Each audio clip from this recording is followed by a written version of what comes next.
Never ceases to amaze me. What cologne are you gonna go with? London Gentleman or... Wait. No. Hold on. Blackbeard's Delight. No. She gets a special cologne. It's called Sex Panther by Odeon. It's illegal in 9 countries. Yep. It's made with bits of real panther, so you know it's good. It's quite pungent. Oh, yeah. Ooh, it's a formidable scent. It stings the nostrils. In a good way. Yeah. Brian, I'm gonna be honest with you. That smells like pure gasoline. They've done studies, you know. 60% of the time, it works every time. That doesn't make sense. Just because you attach numbers to something doesn't necessarily give it credence. Even Ron Burgundy can sniff that out.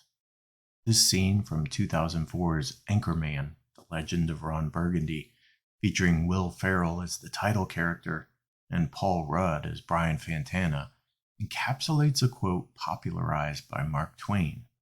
There are 3 kinds of lies: lies, damned lies, and statistics. Business decisions are often made on the back of statistics.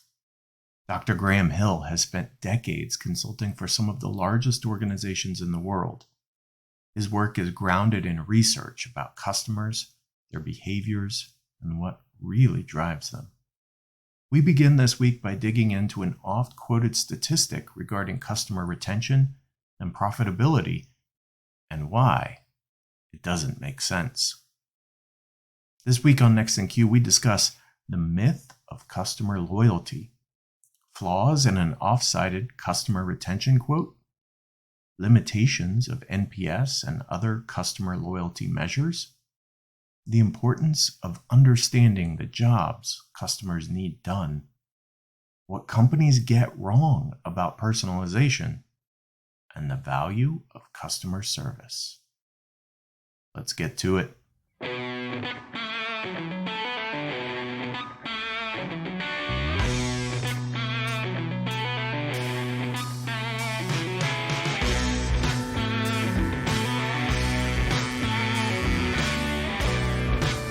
Welcome to Next in Queue, the podcast for contact center and customer experience professionals. Next in Queue is brought to you by Happy 2 Vision. Eliminate blind spots and see right through every conversation with Happy 2 Vision. Learn more at happitu.com. Now, here's your host, Rob Dwyer. Thank you for joining another episode of Next in Queue. Today, I've got Graham Hill, otherwise known as Dr. G, in queue. Hi, Rob. How are you, Dr. G? Very good, thank you. And how are you? I am fantastic. Before we get started with our conversation today, I have to understand, how does someone who got a PhD in biosciences and was a weightlifter get involved and end up as an analyst for British Airways? How does this happen? That's when you it's an interesting story. So when I was studying for my PhD, we were sent on a course to Hull University in the north of England, and the aim of the course was to introduce PhD students into the pleasures of not being an academic but working in industry. And on that course, I met a really interesting chap from what was in those days Anderson Consulting, now Accenture. And he told me this wonderful story of intellectually challenging problems and business class travel around the world and staying in nice hotels and seeing amazing cities. And I thought, hold on a second, so I can be slaving over a microscope down in a lab and earning nothing, or I can go and work for consultancy and have really interesting problems to solve in interesting places and get to see the world in the process. So I thought, where do I sign up? So I didn't sign up immediately. I actually went to the milk round at university, joined British Airways as an operations research program analyst. I used to run the aircraft scheduling suite of software for British Airways for a period of time before moving into consulting via KPMG as a systems analyst. So that's how and the weightlifting was just something on the side. So that's how I moved from being a PhD geneticist, if you like, or plant physiologist, to being a operations research analyst, program of British Airways, and after that, just 35 years of consulting, various things. Well, it strikes me, you're not the first person that I've had on the show that went from hard science to something involved in customer experience. But what I notice about it is that your approach is very rooted in the scientific method. And I love that because it strives to get true facts and actual behavior and not rely on just theory or feelings. And I think that's really important. You and I came to know each other because you actually were posting some content on LinkedIn.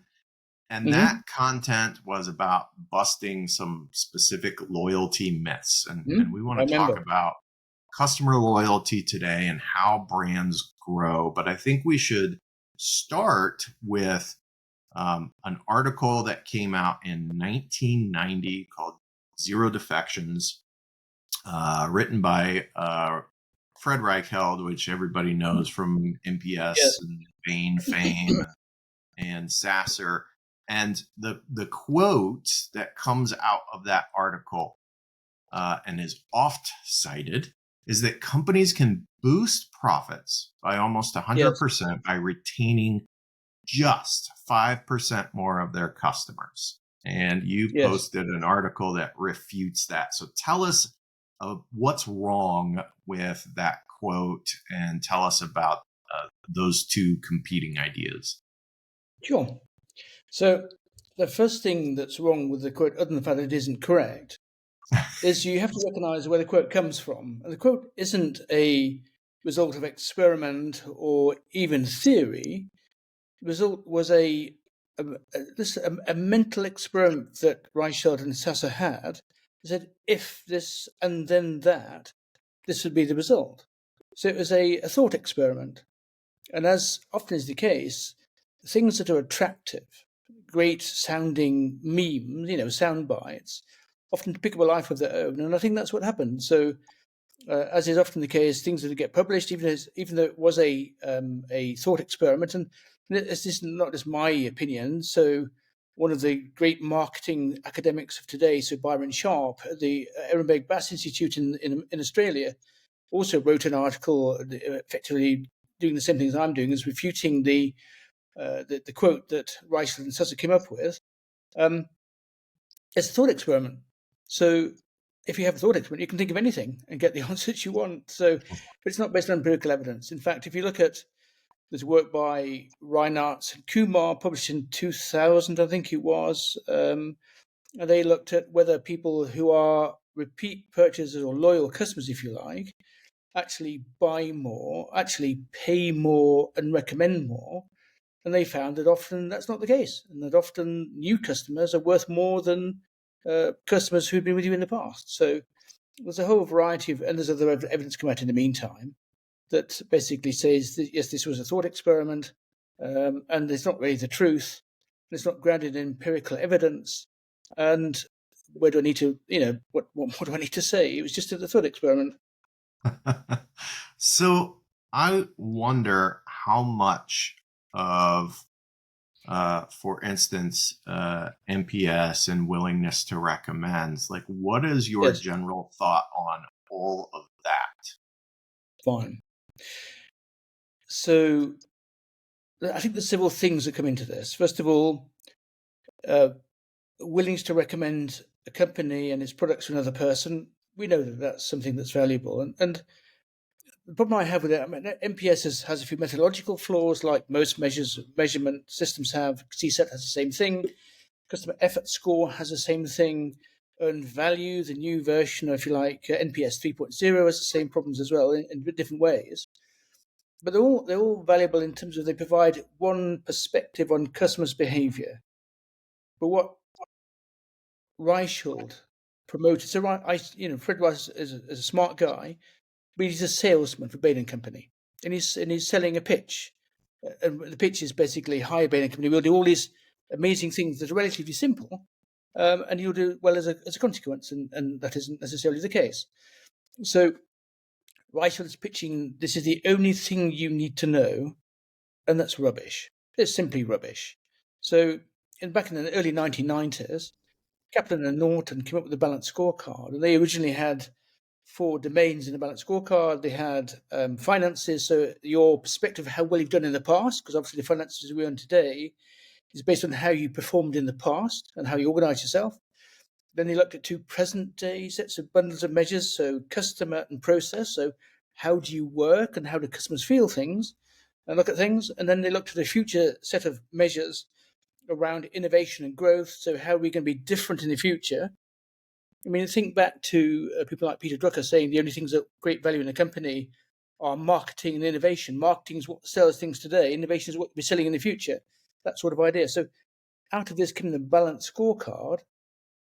The idea that you need a bundle of different sorts of measures, look forward, look around to today and how you're performing, look to the past, and only when you have this balanced scorecard do you have a good understanding of how you perform in the past, today, and in the future. Having one measure, NPS, is obviously counterproductive, counter to that idea from Kaplan and Norton.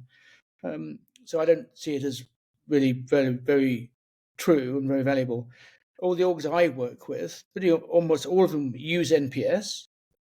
I actually think there's a better score than NPS, which is originally Rice and Hofmeier in the early 2000s worked on what they call the commitment model.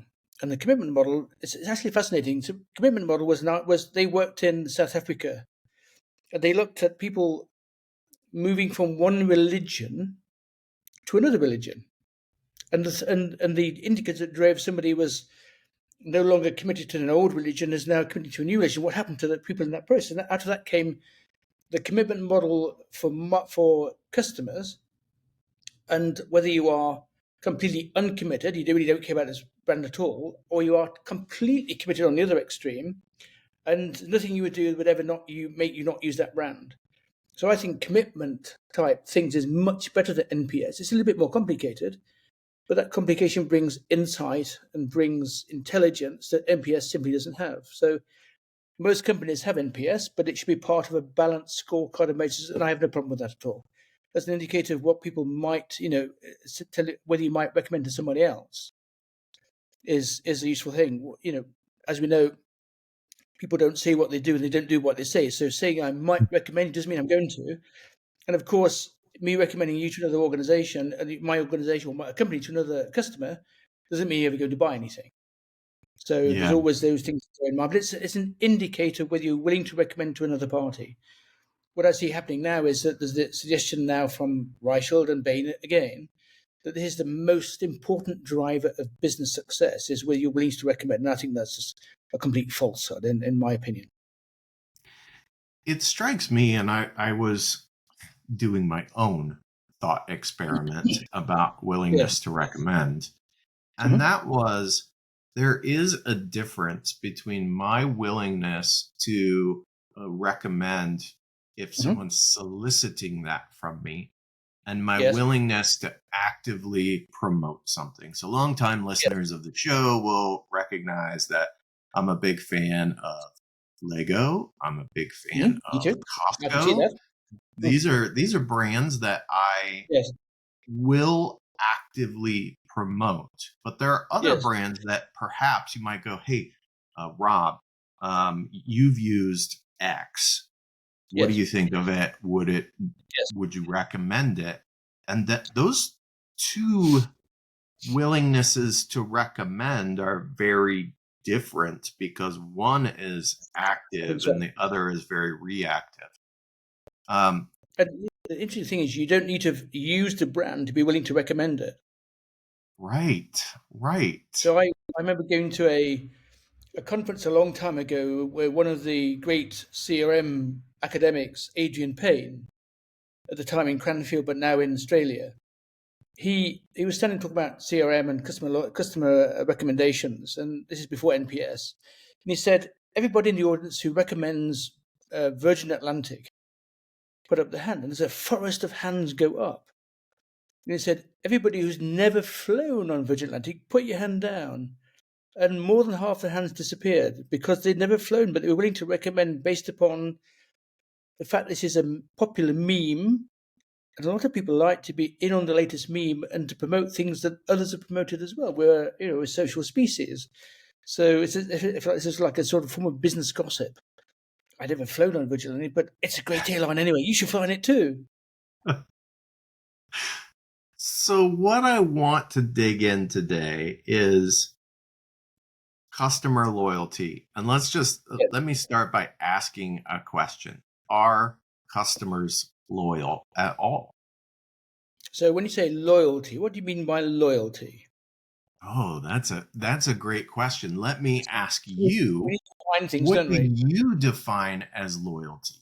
Okay, so I make a fairly easy distinction, which I'm not going to define any detail because it just becomes a bit too academic, between customer retention. So I'm retained as a customer, so I would buy from you again.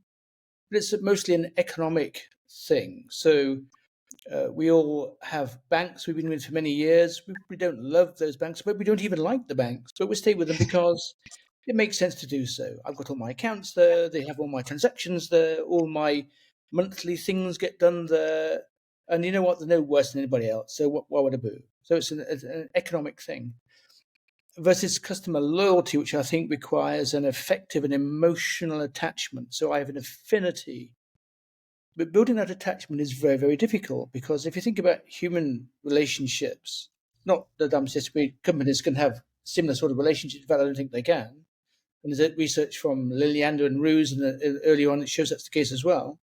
Those relationships require things like mutual goals or shared goals. So we both want the same things and mutual commitment to each other. So I'm committed to you, you're committed to me, and a degree of trust.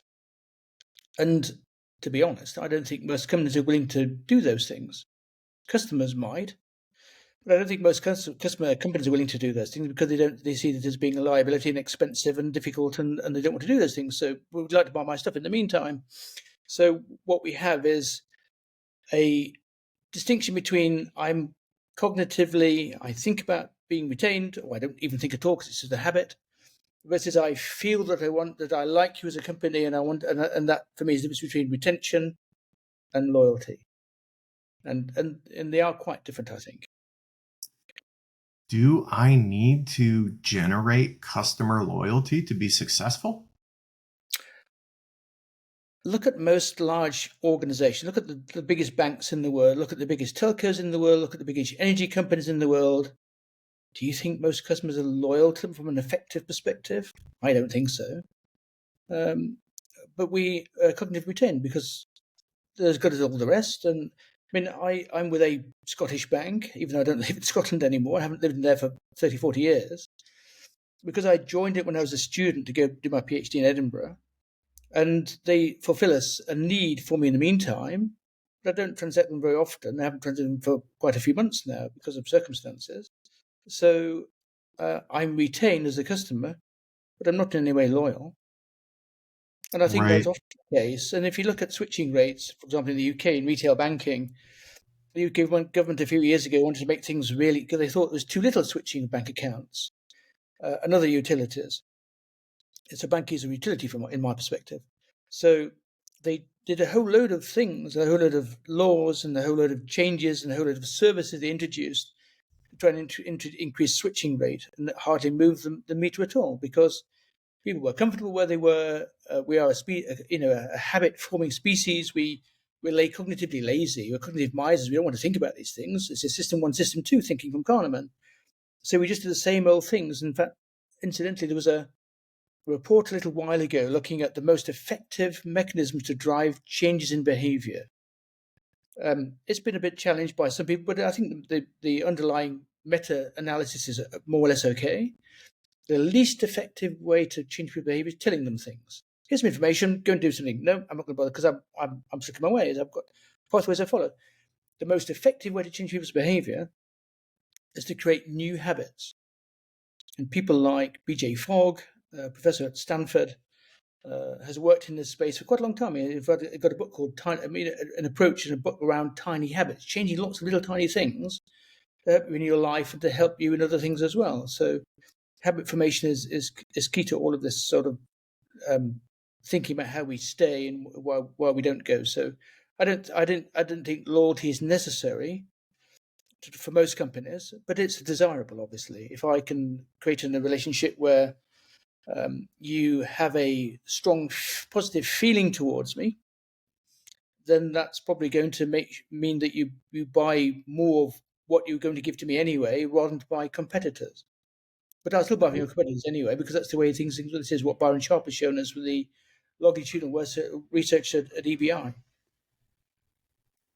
Yeah, it seems to me, number one, that there's a certain amount of friction that often prevents us from defecting from a particular brand, right? So you talked about banks, and there's obviously, it's to put it mildly, it's a hassle to change a bank. It is, indeed. And It's friction. so we don't really want to deal with the hassle, and so it doesn't matter if we don't love our bank, as long as we don't hate our bank, as long as they are not causing us problems. We're probably going to stay with them. And so for a bank, it's probably way more profitable to focus on customer acquisition than it is on being really customer centric. Now, those of us who really would love brands to be more customer centric might go, well, that kind of sucks for us. But the reality is in business, depending on what your business is and what your model is, that it may be far more beneficial as a company to focus on acquisition than, again, this article talked about, than to focus on retention. So there was a great article written by the late Clayton Christensen, and the article, the gist of the article was around skate to where the money will be. And it was a play on, Wayne Gretzky, the great, I'm going to be very careful here, I think it's Canadian ice hockey player, said he always skates to where the puck is going to be. Not where it is, but where it's going to be. And he's there when it arrives. So Clayton Christensen always had skate to where the money will be. So, and this is where we get into this conversation about there's a continuity of thinking about loyalty. From one extreme, Aaron Ahuvia, who's a professor in the USA, talks about brand love, and he's done work in the past, lots of academic research looking at brand love.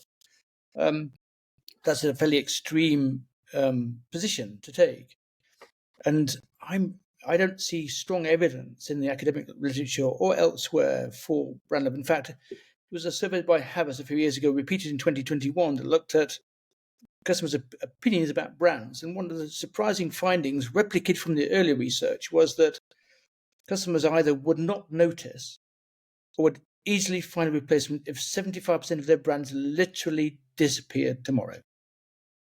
So it tells you a lot about brand love and brand liking, even brand caring, if you like. It's like, my brand's gone. What brand? What are you talking about? I'm just going to use something, one of the brands I use anyway, because one of the findings that we see from the work of Byron Sharp and Jenny Romaniuk at EBI in Australia is that if I'm a very heavy buyer of your category, your Coca-Cola, for example, then I'm probably going to be a heavy buyer of other brands in the same category as well. So I'm going to buy Pepsi and Dr. Pepper and whatever, and 7-Up or whatever the brands are available. And their research shows this stands for both subscription and non-subscription services. So if I'm a heavy user of Amazon Prime, I might well have a Sky subscription, and I might well have a Netflix subscription and a Disney subscription as well. But it also works across B2C and B2B, across multiple categories in multiple countries. So it becomes this heuristic about how we think about people buying behavior. I might be a heavy purchaser of your product, but I'm going to be a heavy purchaser of other people's products as well, because that's the way things go. So the consequence of that is, if you want to grow my loyalty, you need to grow the market share, because there's a strong relationship between market share and loyalty.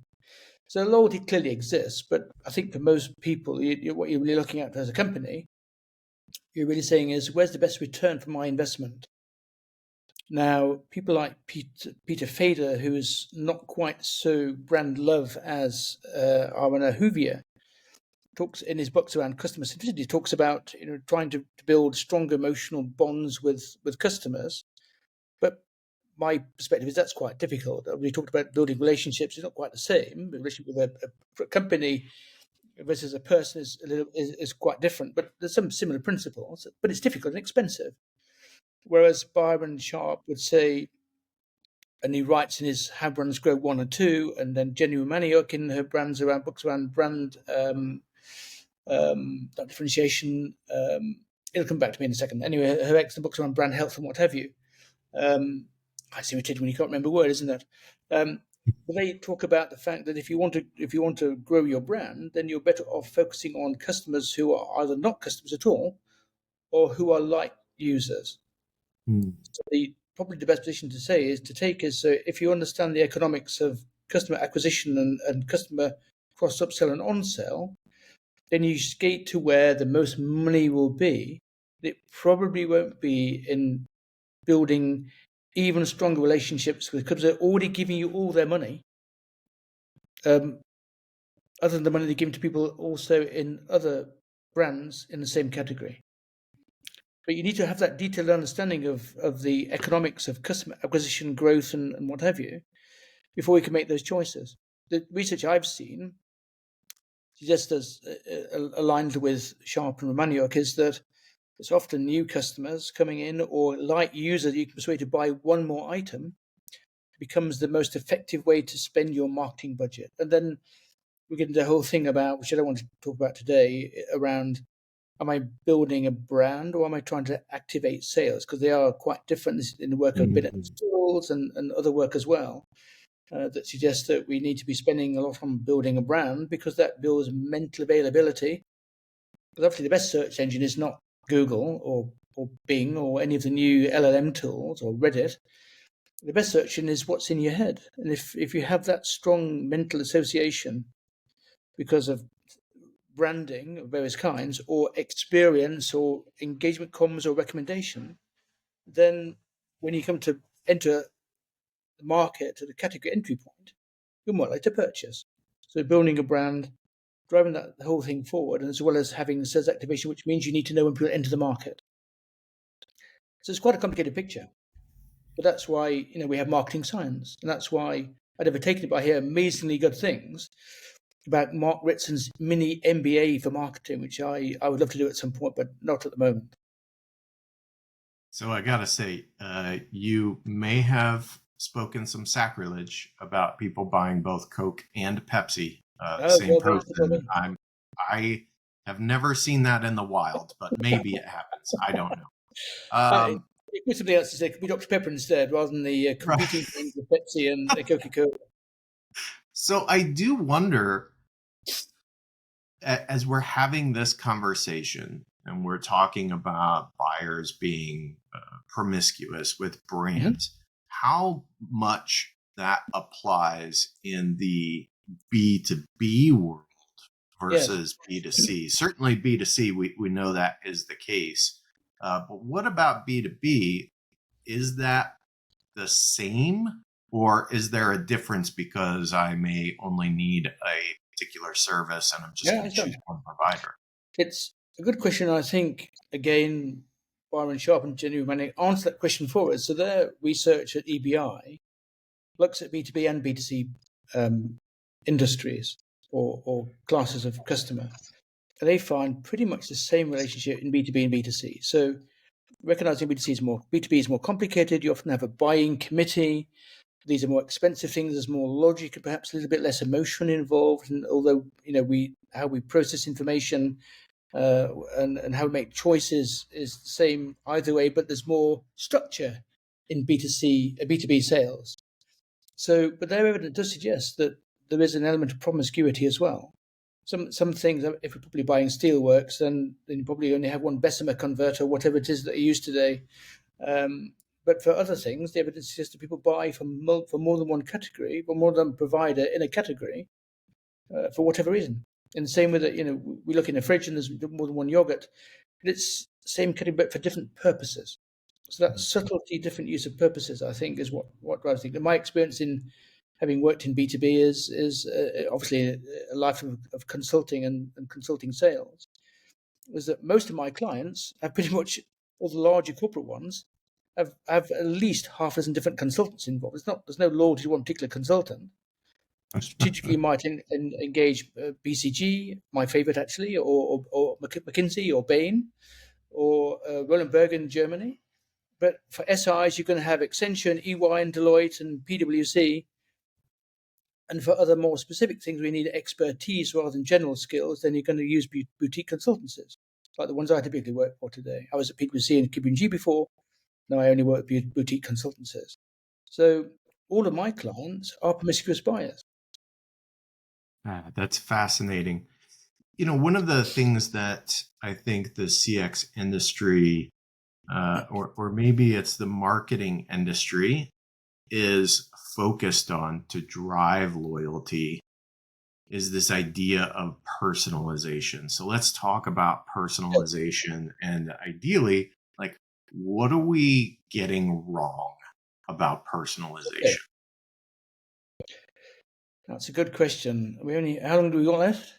I think that a recent McKinsey survey suggests that when they ask customers whether they want personalization, I think 81% said they want personalized products, services, experiences. But 86% said they weren't getting them and they were dissatisfied as a consequence. So if you look through all the literature, all the surveys, all the reports, all the academic literature, out of that comes sort of what I think of as the 3 R's of personalization. What customers say they want. You can break them into 3 categories. So the first one is what I call respect. So I want you to remember me. I want you to be able to recognize the fact that I've been a customer for a long time and I bought all these things from you, which is a challenge because most companies are not focused on the past. Thanks for your service. It's like, but I'm focused on what you're going to buy in the future. So customer lifetime value is a future-facing metric.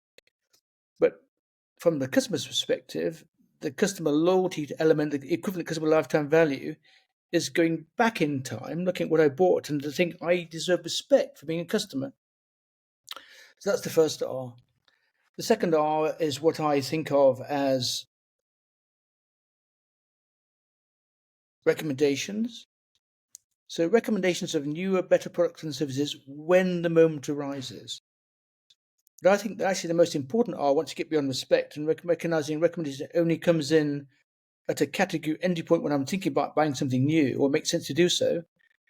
The biggest category is what I think of as reinforcement. So that's reinforcement of the value I get from your products and services from using them.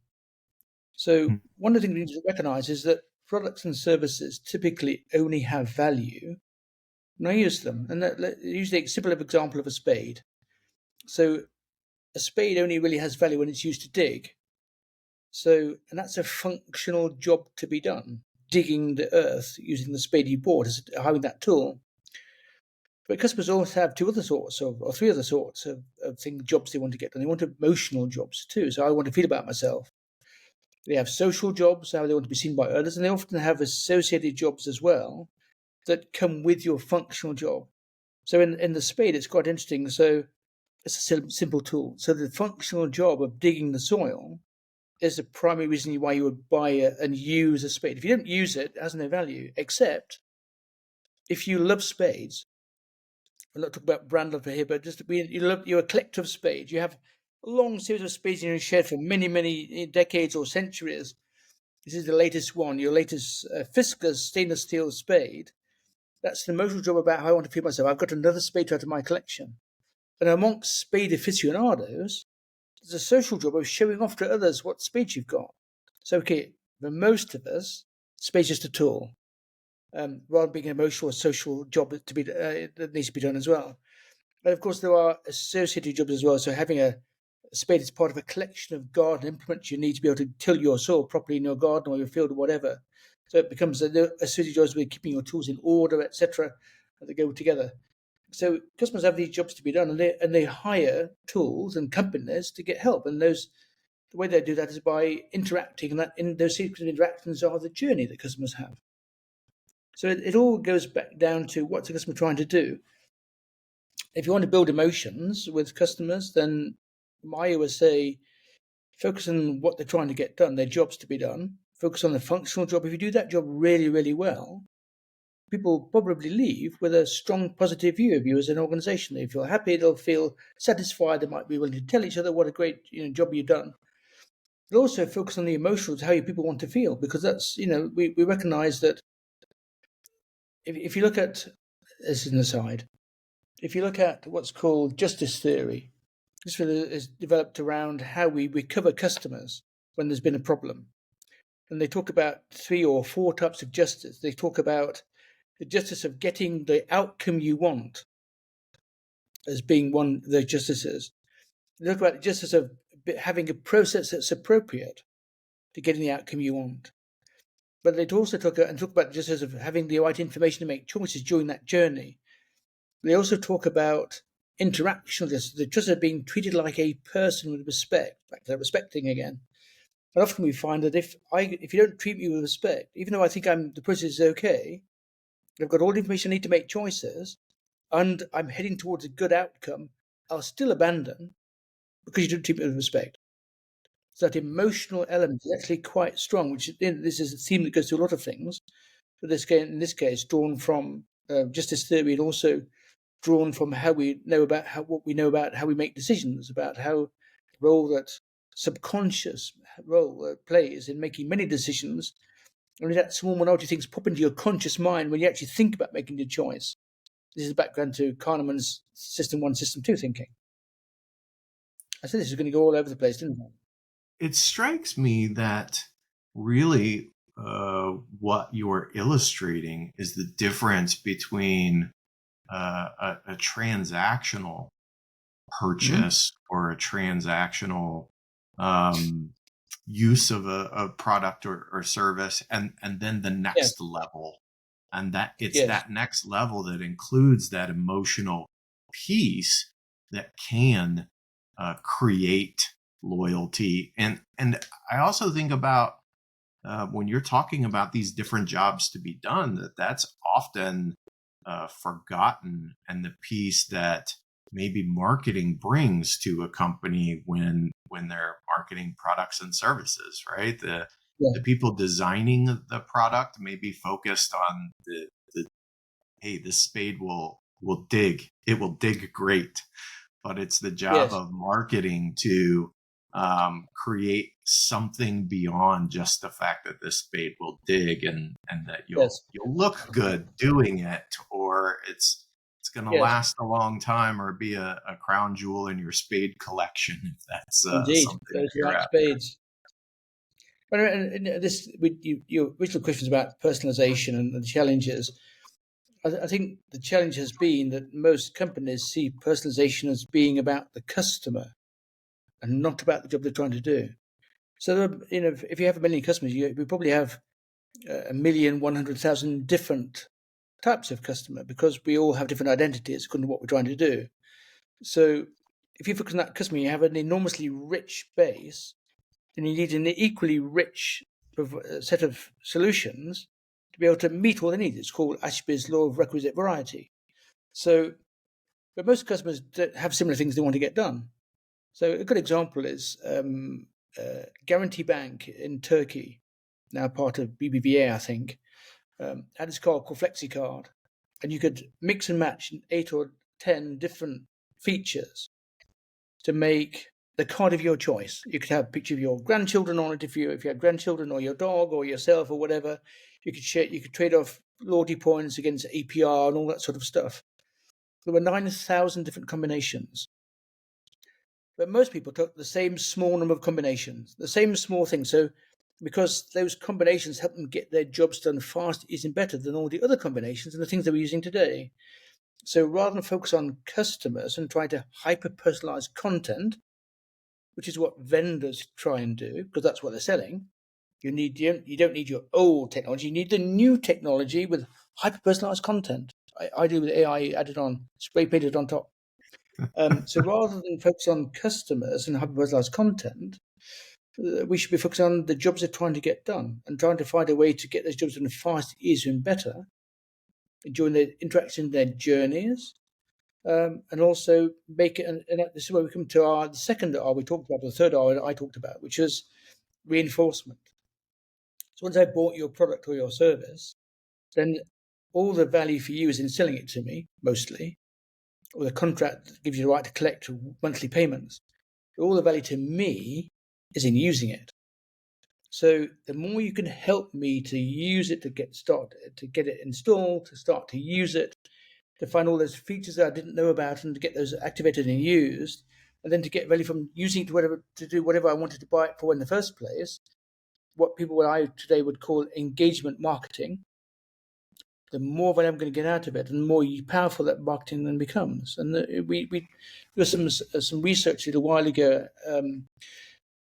Professor Kuhn Powell's at Northeastern University in the USA published some research looking at, I think it was a year's worth of data over a number of categories in a online seller, so millions of transactions, looking at which of those bundles of transactions were most effective at driving sales. The baseline was basically push communications, we've always done over the years, marketing communications with planned campaigns and what have you.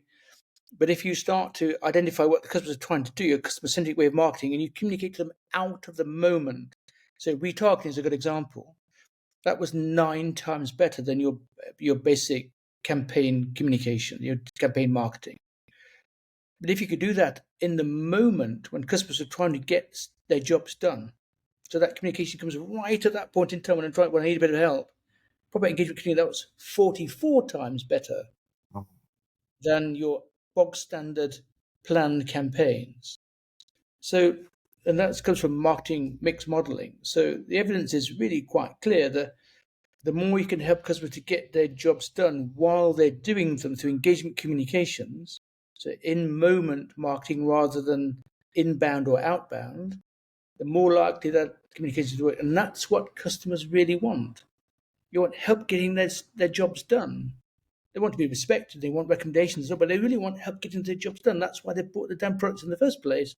But often what we find is companies sell you something, then, oh no, I've already got your money now, so you want help, that's customer service.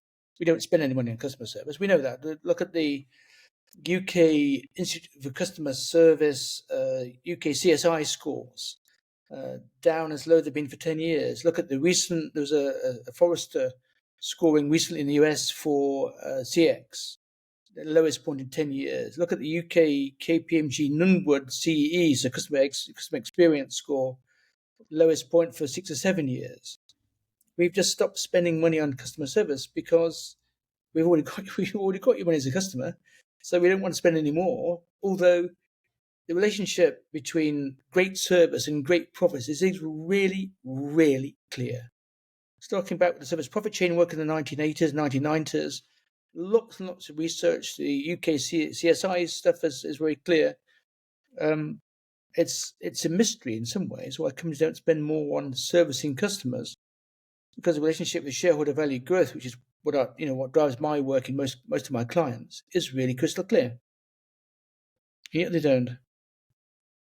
I know why, but that's something else to do with org politics and different groups being involved for different things and budgeting and what have you.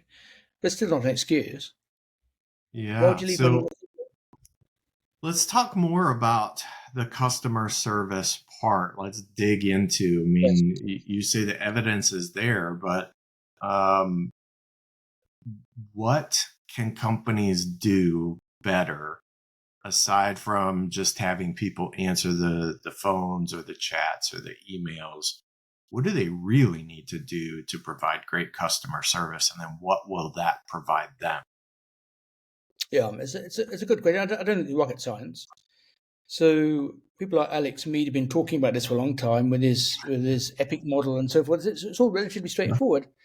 So customers come to you for help. They've got a job to be done, and they're struggling. So we can find out relatively easily what those things are they're struggling with, because we capture those things often as part of post-service data collection, or as part of it, discovering why can I help, how can I help you, sir? Then people will tell you anyway. So understanding what people have problems with and finding solutions to those problems is the first part of that. And there's a great book by Miller and there's a person called A Complaint is a Gift. And the idea is that if you complain or if you contact customer service, I can fix your problem. I can fix the problem for other customers as too. So I used to work for Toyota, and there's this concept called poker yoke at Toyota, and that's error proofing. So once I know what the problem is, and once it's occurring enough times, I can error proof it so it never occurs again. So then I can, bit by bit, remove all those little bits of friction that, as you pointed out earlier on, make people more likely to jump to another provider because they're pushed away by a failure in customer service.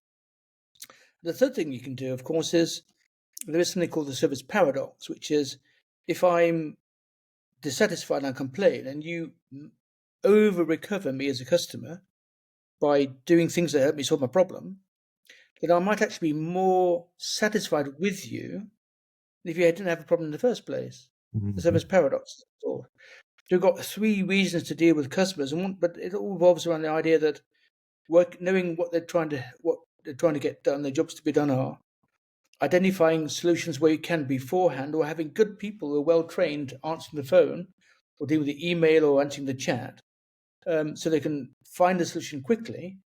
But then making sure that becomes part of your institutional way of work, is always ratcheting up the quality, moving the problems at their source, with lots of ways tools to do that, finding ways to be adaptive and responsive, and then being willing, I think, also to go the extra mile where it makes sense to do so, to help customers who really have a problem because of your lack of foresight or lack of fixing a problem or what have you.